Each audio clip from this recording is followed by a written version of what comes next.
Have you ever suffered through some horrible disappointment only to be thankful for it later? You know, we have that phrase, a blessing in disguise. Well, sometimes it's not so much that blessings seem disguised to me, it's that they seem downright savage, painful, awful things happen, and yet somehow they contribute to the advance of my life and work. But how am I to know in the moment of pain and frustration that good will come? When is a disappointment tragic? And when is it purposeful? In the ancient historical accounts of the spread of the church, we see the great apostle Paul ends up taking the gospel to Europe only after he was frustrated in his attempts to go further into Asia.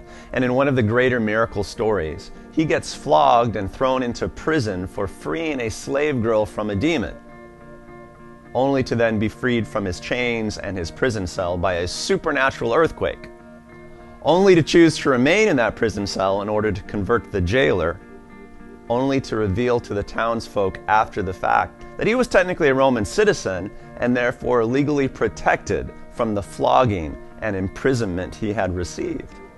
God's purposes were accomplished in the messiest way imaginable in this story. And somehow a great minister like Paul had figured out and eagerly accepted that messy frustrations and pain were perfectly fine channels for the flow of the gospel. Life is not neat. Sometimes it's scarcely bearable, but often it works all the better because of the mess. And if you can believe that, you might be ready to move in faith. What terrible, frustrating, painful thing is bringing blessing into and through your life right now? How can you know that your pain and frustration are worth it? How can you find the miracles and the fruitfulness in the midst of the pain and disappointment? That would be a life skill worth having.